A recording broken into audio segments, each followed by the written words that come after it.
নীলফামারীর সড়ক মহাসড়ক দখল করে চলছে ধান মাড়াই সহ খড় বিচালি শুকানোর কাজ। এতে প্রায় সড়কে ঘটছে দুর্ঘটনা। কৃষকরা বলছেন ফসলের ক্ষেত কিংবা বাড়ির পাশে কোনো খলান না থাকায় বাধ্য হয়ে তারা রাস্তায় ফসল মাড়াই করছেন। আর যানবাহন চালকরা বলছেন এভাবে চলতে থাকলে দুর্ঘটনা আরও বাড়বে। এদিকে যান চলাচল স্বাভাবিক রাখতে কৃষকদের সচেতনতা সহ নানা উদ্যোগের কথা জানিয়েছে পুলিশ প্রশাসন ও কৃষি বিভাগ। বিজয় চক্রবর্তী কাজলের তথ্য ছবিতে প্রতিবেদন।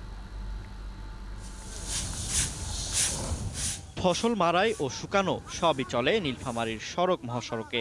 কোথাও কোথাও সড়কেই বসানো হয় মাড়াই কল। এতে বাধাগ্রস্ত হয় যানবাহন চলাচল, থাকে দুর্ঘটনার ঝুঁকি। গাড়ি চালকরা জানান, মাড়াই কল দিয়ে সড়কের অর্ধেকটা দখল করে ফেলায় গাড়ি চালাতে গিয়ে অনেক সময় দুর্ঘটনা ঘটে। এজন্য সড়ক থেকে মাড়াই কল আর ফসল শুকানো বন্ধ করার দাবি তাদের। এখন জন্ম সনদ দিয়ে খোলো বিকাশ স্টুডেন্ট অ্যাকাউন্ট। নিজের বিকাশ নিজে কর। আমাদের গাড়িটা রানিং এ থাকে, এই গাড়িটা ব্রেক করতে গেলে অনেক সময় আরেকটা গাড়ি যে ধাক্কা লাগিয়ে যায়। গাড়ি যদি একটু আমি জোরে যাই, দেখা যাচ্ছে কিছু ছিল না, হঠাৎ করে এখানে জোরে যাইতেছি, দেখতেছি রাস্তার সাইডে একটা পলের পুষ। তবে কৃষকরা বলছেন এই অঞ্চলে ফসলের ক্ষেত কিংবা বাড়ির পাশে কোনো খলান নেই। তাই বাধ্য হয়ে তারা দুর্ঘটনার ঝুঁকি নিয়েই রাস্তায় ফসল মাড়াই ও ধান শুকাতে দেন।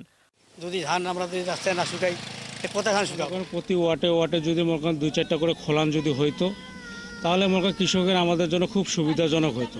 সড়কে ধান খড় মাড়াই ও শুকাতে দেওয়ার দুর্ঘটনার ঝুঁকির কথা স্বীকার করেন পুলিশ সুপার ও জেলা প্রশাসক।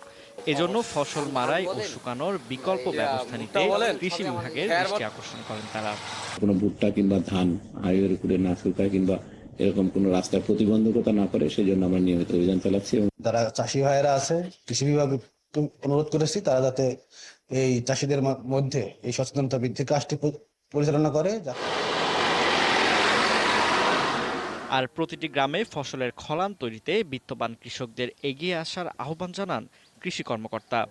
ইউনিয়ন পরিষদের প্রাঙ্গণ থাকে, অনেক সময় স্কুলের অনেক সময় প্রাঙ্গণ থাকে, ফাঁকা থাকে, ক্লাস যখন থাকে না, সেসব জায়গাগুলো যদি আমরা ওই যে পরিত্যক্ত যে জায়গাগুলো, সেই জায়গাগুলো যদি আমরা এই ধানগুলো শুকাই বা খড়গুলো শুকাই, তাহলে কিন্তু সমস্যার সমাধান অনেকাংশেই সম্ভব। সড়কের এই ঝুঁকি কমাতে দ্রুত নিরাপদ স্থানে ফসলের খলান তৈরির দাবি জানিয়েছেন নীলফামারীর কৃষক ও যানবাহন চালকরা। ফারদিন নীরব, ৭১।